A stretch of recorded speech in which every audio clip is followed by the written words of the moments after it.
So we expect long before now that Israel should play a very vital part in the emancipation of Biafra, in the good life of Igbos. We long expected it. You understand? Though during the war, Israel offered to fight for us, but take crude oil for 20 years. Yeah, it came back not knowing that oil was in abundance, thinking that if Israel took it for 20 years, the oil will dry up. You understand? And Africa is coming back to Israel. I believe in Africa. I believe in Africa. I believe in its potential, present and future. It is a continent on the rise. Its people are diverse and talented. I've made strengthening our relations one of our top priorities, national and international priorities of the State of Israel. It's the reason I became the first Israeli Prime Minister to visit Africa in decades. Well, one thing I can assure you, it won't be decades until an Israeli leader visits Africa again. It won't be 5 years, it'll be a few months. Africa and Israel share a natural affinity. We have, in many ways, similar histories. Your nations toiled under foreign rule. You experienced horrific wars and slaughters, and you are still fighting to get out of the past into the future valiantly, in efforts that I deeply admire. With determination and conviction, you won your independence. You healed the wounds of the past to chart a future of hope for your people. This is very much our history. Our people, too, were denied independence for far too long. Our people, too, suffered the indignity of bondage, slavery, and dispossession. Our people, too, experienced unimaginable horrors of mass death and genocide. But we never, ever gave in. We fought for our independence and won. You know why we're called Jews? Because we come from Judea. In my office in Jerusalem, there's an ancient seal. It's a signet ring of a Jewish official from the time of the Bible. The seal was found right next to the Western Wall, and it dates back 2,700 years to the time of King Hezekiah. Now there's a name of the Jewish official inscribed on the ring in Hebrew. His name was Netanyahu. That's my last name. My first name, Benjamin, dates back 1,000 years earlier to Benjamin, Binyamin, the son of Jacob, who was also known as Israel. Jacob and his 12 sons roamed these same hills of Judea and Samaria 4,000 years ago. And there's been a continuous Jewish presence in the land ever since. And for those Jews who were exiled from our land, they never stopped dreaming of coming back. Jews in Spain on the eve of their expulsion, Jews in the Ukraine fleeing the pogroms, Jews fighting the Warsaw Ghetto as the Nazis were circling around them. They never stopped praying. They never stopped yearning. They whispered, next year in Jerusalem, next year in the Promised Land.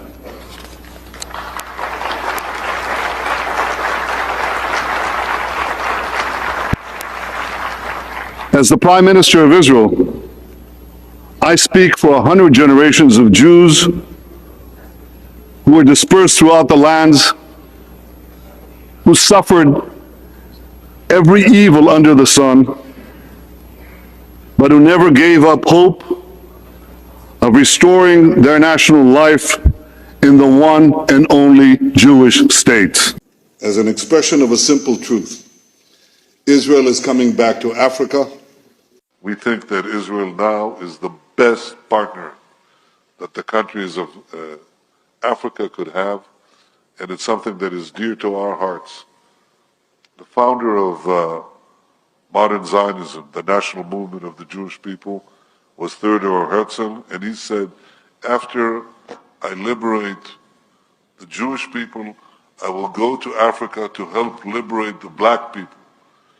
We have our African brethren, the Ethiopian Jews, who are in our society, and I personally work every few weeks to help integrate more and more and incorporate them in our society. I believe this. I believe in Africa. I believe in your future, and I believe in our partnership. I believe that Israel still continues with this path of supporting its friends, its allies, its family. And just like we did that in 1967, Israel supports and does what it can. I did hear that Mr. Kanu was in Israel, in Jerusalem, before he was abducted and disappeared from the public's eye. And this is the most important thing that I want Biafrans to take from this discussion, that Israel, we stand with you guys. And although the cause of Biafra is not very familiar with the world and with Israelis, I want to say that, because of my activity, because of what I do, more and more Israelis are hearing about the cause of Biafra each and every day. So yes, we do stand with you. I want you and to thank you for coming us, Mr. Nnamdi Kanu. Thank you. Yes. From Biafra. Yes. Thank you so much. We will shortly tell the story of how did you happen to come here. But let's talk a little bit about your people's story in Biafra. How many people there consider themselves Jewish, and how did it manifest itself? Biafra in total has about a population of, say, 70 million people scattered all over the world. As you know, they've called us the wandering Jews of Africa. But those that identify themselves with their Jewish heritage is nearly about 50 million people. 15 million people? 50 million people. Do they practice Judaism? They practice Judaism? A significant number of them practice Judaism. In what way? In terms of their prayers, in terms of the Torah that they read, in terms of the kippah and the talit they used to pray, in terms of their recitation of their prayers, is a very significant segment of the population that actually practice it as we do, or most of us do in IPOB. The problem is that when IPOB is the indigenous people of Biafra, is this umbrella movement all over the world that is pursuing the emancipation of Biafra from Nigeria. So what's been happening is that when Christianity came with colonialism, a lot of our Jewish heritage was suppressed. We were made to feel ashamed of our Jewishness, so to speak. But luckily, unfortunately for us, a lot of people bravely maintain that very tradition and culture till this very day. If you go to Umweri in Anambra State, it is there. All over the world, it is there. And even the Encyclopedia Britannica of 1929 mentioned it quite specifically that the Igbos are the Jews of Africa, because all the traditions you have from circumcision to everything that you can think of in the book of Leviticus, we're talking about the Igbo nation, the Igbo people. Yes. Not all of them are Jewish, right? Not all the Igbos are Jewish, or they are? They are all Jewish. The problem is that with the influence and influx of Christianity as a result of colonialism, a lot of that was dampened down. What happened was a lot of our emphasis was moved away from the Torah, the Old Testament, to the New Testament. But because the Old Testament still contained aspects of our tradition and our culture, we accepted the Bible as it was given to us. Okay, we have a short clip showing you guys in Biafra in your Judaism way of life here. Yes. Hallelujah. Oh, say shalom. Hallelujah. Oh, say shalom. Hallelujah. Oh, say shalom. Hallelujah. Oh, say shalom. Hallelujah. Oh, say shalom. Hallelujah. It's the sound, centuries of colonial returning to what they say are their native roots. A place Quite fascinating. Very, very fascinating. Now I want to look at the map of Biafra and Nigeria, and maybe this map tells a little bit of the story. So actually, you guys in Biafra, what are you struggling for? What is your aim in your struggle? Why there is such a confrontation between you and the authorities? Because we want to go back to where we were before the British came. Most of our problems was basically made by the British. the way Nigeria was put together is the root cause of the problem. I'm talking about these days. Okay, there was a war and Biafra was kind of independence between 1967 and 1970, I guess. That's correct, yes. And since then it's part of Nigeria. What do you want? You want an independence state of Biafra? You want to be a Jewish state? You want kind of autonomy? What did you like? What do we want? We want an for? independent Jewish state, a Biafran state that is absolutely independent of anything to do with Nigeria, for the simple reason that we were independent before the British came. But you want to be a Jewish state? Absolutely. To go back to a way of life, there's a place called Arochuk where we come from. The same way you have Yerushalayim. The same way you have the temple in Yerushalayim, we had one in Arochuk, the same thing. So we want to go back to that way of life, to worshipping the one and only true God that we know. Is there anyone within the Israeli establishment that recognize you as a Jewish people? Absolutely. I'm sure that during the time of... I'm just interrupting. This is you praying at the Western Wall at the Kotel. Absolutely, yes. Okay. Yes. I prayed there also in the year 2013 when I came to Israel. So coming back to my question about the recognition by Israel to your Jewish way of life or to your Jewish heritage? Our Jewish heritage. Yeah. And our way of life, yes. Isaac Rabin made some statements about that. Also, Henry Kissinger, the former United States Secretary of State, also made some comments about it as well. If you go to the Nixon papers regarding the Biafran War, it's all there, very clearly spelled out. But I think there seems to be this kind of paranoia that should Biafra get closer to Israel, that 70 million people will somehow flock to the land of Israel. But that is not the case. We are seeking Biafra, so we can return to Biafra and be in Biafra. Let's go back to your personal story. Yes. You have been persecuted or arrested in Biafra. What was the story about? I arrived in Nigeria, in Lagos, on the 14th of October 2015, and I was arrested from London. I was arrested for demanding for freedom for my people, because I run Radio Biafra in London, and the authorities didn't like it. Then I had to go down I had to go home basically to see my people, and they arrested me and kept me locked away for 19 months. 19 months? Yes, despite 2 court judgments to set me free. They took me to court, and the court... More than a year and a half in custody? Absolutely. And then what happened? And then they eventually granted me bail with very stringent conditions. When I came out, I continued to speak to my people. I continued to practice my Judaism, my Jewish faith. And one day they came to my house to kill me. The Nigerian army came to my house to kill me. What was it like? I mean, I wouldn't wish anybody to go through it. They killed 28 people in the process. How many? 28 people died. By the attempt to kill you? To kill me, they killed 28 people. How come they killed 28 people and they didn't get to you? Because my people evacuated me before they could get to my bedroom. And then you flew away? Then they took me away and smuggled me out of Nigeria. I needed some time to recover, which I did, and then I had to make my way to Israel. I see you're very excited. I wouldn't call it excitement. I would say relief that I managed to make it to the only place that I feel safe in the whole world. I could have gone back to England, but I still don't feel safe to go back to England. That's why I stayed in Israel.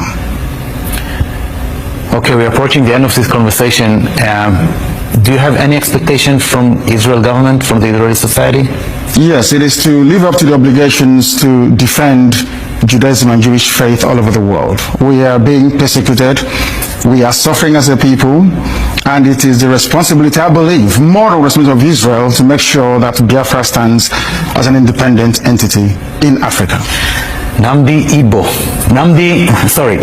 Kanu from the Igbo people in Biafra. I want to thank you so much for this conversation and wish you all the best. Thank you very much for having me. Level. Thank you so much. For ages, we Igbos know that we are Jews. We Igbos know that we are from the family of God, the 7th son of Jacob.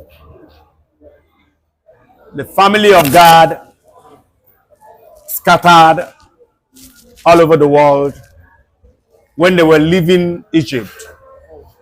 They were going company by company, family by family, and God was the last family following. And Jacob had prophesied this to them. You can get that in Genesis 30. He said of God, he said, you're going to be stricken by a band of raiders, or you strike them at their heel. And so when they were coming from Egypt, God was last. And they came to a place and they were stricken by a band of raiders, and they scattered into many places. From their migration to different parts of the world began. And you know what? God had told Abraham that he will use him and his seeds to bless the world. And God knows how to propagate his ideas. He knows how to make his children move. And whatever his children are, he knows them. You understand? And so that man came to a place called Nri in Anambra State. You understand? And settled down, began to give birth. You know, that's why in Igbo culture, Anambra State, Nri particularly, is the cradle of Igbo civilization. In Nri today, you still find Jewish antiquities. You understand? Pointing to the fact that the man who gave birth to all of us came from Israel. We have had situations where Israelites say, yeah, Igbos are their Jewish brothers. They once came to Minaj television, Bosi, and said they came to see their, Jewish brothers, Igbos. That Igbos are their Jewish brothers. The Israeli ambassador to Nigeria in 2006 said that they in Israel have researched and discovered that Igbos are their Jewish brothers in Nigeria. You see. So, and you can see if you look carefully at the Igbo man's life and how he has survived and how he has prospered against all odds, you will realize that it is that Jewish grace that keeps the Igbo man going. It can only be a man with God's grace that can survive the way the Igbo man has survived in Nigeria and survives all over the world. You understand? So, Prime Minister Benjamin Netanyahu saying that there are Jews in Africa, there are Jews in Ethiopia, there are Jews in Nigeria, there are Jews in diaspora. Yeah. We are the Jews in Nigeria. There are Jews other places. So, we expect, long before now, that Israel should play a very vital part in the emancipation of Biafra, in the good life of Igbos. We long expected it. You understand? Though during the war, Israel offered to fight for us, but take crude oil for 20 years. Yeah, it came back, not knowing that oil was in abundance, thinking that if Israel took it for 20 years, the oil would dry up. You understand? He said no to that condition. You see, he said it when he was alive, and he regretted it. You understand that he didn't give them the chance. But thank God that whatever Bible says will come to pass. Bible says towards the end that Israel will launch out in search of their Jewish brothers all over the world. And I think that this is the time. And they have started, saying it. He said, the Prime Minister said, in the next 5 years or so, that they will get to Africa. You understand? So we are waiting. We know we are Jews. We know we are Israel. We know that Israel is our senior brother. We know we belong to the side of Abraham. We belong to the loins of Abraham. We know we are Jews. When I say Igbos, I mean Igbos and their Eastern brothers. Because same father gave birth to all of us in the East, with Igbo being the first son. So that is the way it is. Well, I said, okay, you said, do you think that, so is it that Israel didn't, support Biafra during the civil war? They gave us minor relief support. You couldn't allow them take from the Yeah. In a situation like that, there's always a scratch my back, I scratch your back. Like when Awolowo told Gowon, he said, how can you be fighting with somebody and you still allow him to have food and ammunition. He said, in that fight, it will never stop. It will never end. And that was the time when Nigeria was really finding it difficult conquering Biafrans. When Gowon would talk when the war began, he said in 6 months' time that they will overrun Biafra. Was it 6 months or 3 months, or was it in weeks? He thought. But when it lingered, despite 12 nations supporting Nigeria then they were looking for other means by which this war could. And then, Cameroon was a source through which we got our weapons and food. Because through Calabar, you launched to Cameroon and then outside world. And so our food and weapons were coming from there. Now, Gowon had a deal with Ahmadou Ahidjo, the then president of Cameroon, that Ahmadou Ahidjo may block that entry. You understand? So that we won't have ammunition and food anymore. Ahmadou Ahidjo said, will you give me Bakassi Peninsula because it's oil rich? Gowon said yes. And they agreed. And Ahmadou Ahidjo blocked that place, Cameroon. So Biafrans began to suffer lack of food, lack of ammunition, and that's where Kwashiorkor entered. You understand?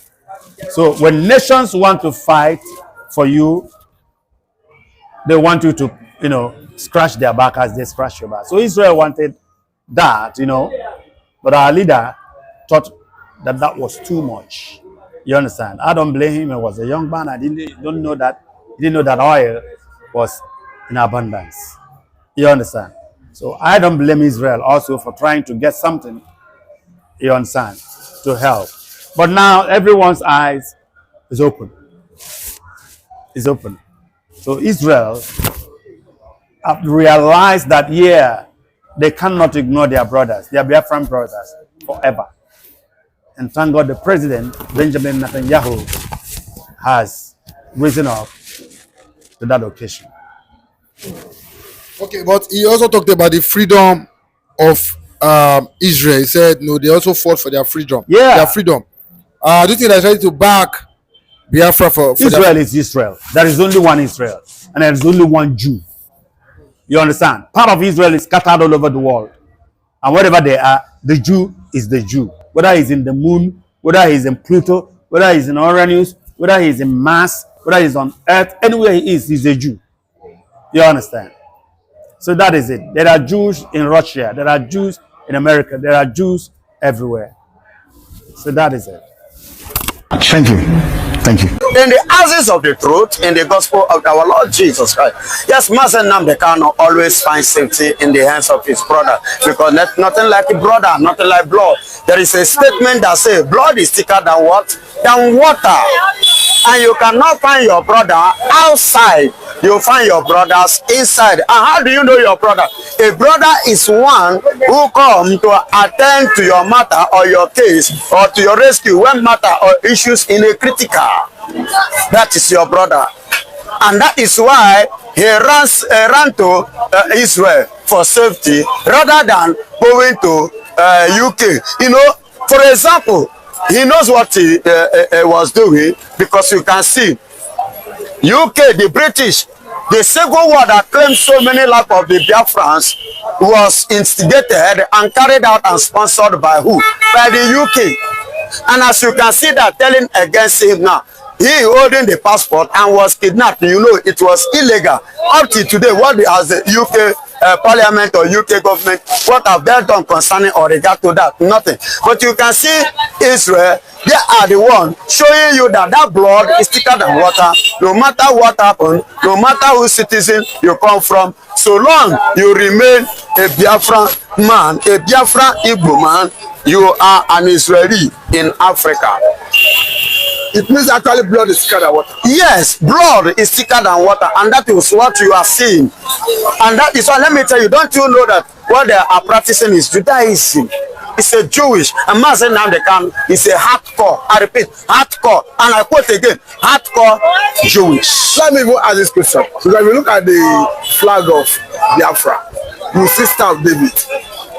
Star of what? David. God bless you. How come the Igbos were able to keep that heritage so many years that it now reflects in the flag? We leave it. How come they're able to keep it so many years that now they now know and it reflected in the flag? It is a legacy, you know, like I said, it is in the blood, it is in the bone, it is in the vein, it is in the water, it is in the pulmonary, and it is in the artery of our body. So you cannot clean it, and you cannot wave it away, and you cannot push it away, you cannot neither take it away. Meaning it's in your DNA. It is exactly, you are giving me English word. I was giving you the British, the Biafran language. You understand? Now you are giving me the British English word. DNA. That is serious, because as you speak, I've seen a video where you can clearly see some Israelites who claim that they came to Nigeria to look for their brothers. They did not claim. And in the course of their sojourn here, they were rounded up by secret agencies, arrested. So they were lamenting. Though they have since gone back to their place. They have to go back to their place, and they have to search for their lost brothers. And those brothers we are talking about are no other people or no other nation. There are no other tribe than the Biafrans, the Igbos. Hello? The Biafrans are those Israel, and they have come. You know, the visitation that time is like they were like, are you sure? Now these people, our brothers, they come, is the same father, the same mother, is from our lineage. You know, I don't know, let me take you to the culture of African culture. You know, when they say so person is a member of a family, some others, in order to confirm it, they will go and make some inquiries, to make some traces, you understand, to know if actually that boy, especially if the child is a male child, you understand, there will be a traces that they will trace in order. I remember what happened, that was either 2010 or 2005, then about a family, a particular woman give birth to a child, and that child was so you know, why so yellow, as in we call them Oyibo, and the father, the mother, that lineage of the father, the grandfather said, they were all black. So they were all accusing the woman of you know, playing game outside. The woman was like, I never, no other man have touched me except my husband. So the people did not believe it. Later on, to confirm if what the woman is saying is the truth, they have to take her even to the shrine, and even in the shrine now told them that so person, and this thing took place many years ago. A man that was very, very fair in the family, in their generation, that somebody in their generation, you know, was as fair as that child. So, you know, now as a culture, they now believe that the man is back in the family again. Reincarnated. That is a reincarnation. Okay, now, because it's very clear, no longer a rumor that the Igbos have been placed in Israel website as the lost tribe of Israel. Of Israel, yes. How does that news come to you? It is a very good news, and it is high time that we need to look for our brothers wherever our brothers is, and welcome them and recognize them and embrace them, and bring them back home. Bring them back home. Bring them back home. Let's come together and enjoy together and fellowship together. That was why the Bible said that the lost, I'm talking about the prodigal son, you know, when he returned back, what happened? His father threw party that the lost son is back.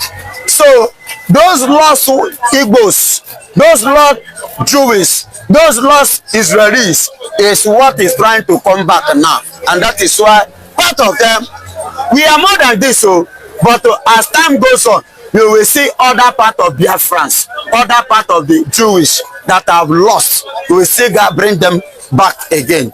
You understand? Now, if you look at this recent Biafra Day, we saw so many countries. Is it Canada? Is it United States of America? UK self. Is it UK? Iceland. Is it Brazil? Poland. You see Netherlands. Resonating. Everybody, everywhere. What do you think? Even in Norway. Funny enough, in Turkey, completely shut down, sit at home. Everybody respect that day, they honor that day. Do you know why? Everybody in one way or the other have a loss. Are you hearing me? During that war. During the war, if you did not lose human being, you lost property. If you did not lose human being, you lost property. I don't know if you get it. I met a man yesterday which told me so many secret things that I don't know about this country before now. He did not lose, but he lost property. He did not lose life, but their family lost property.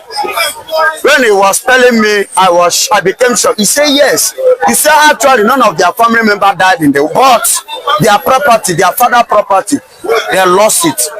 He said most of them basically in River State.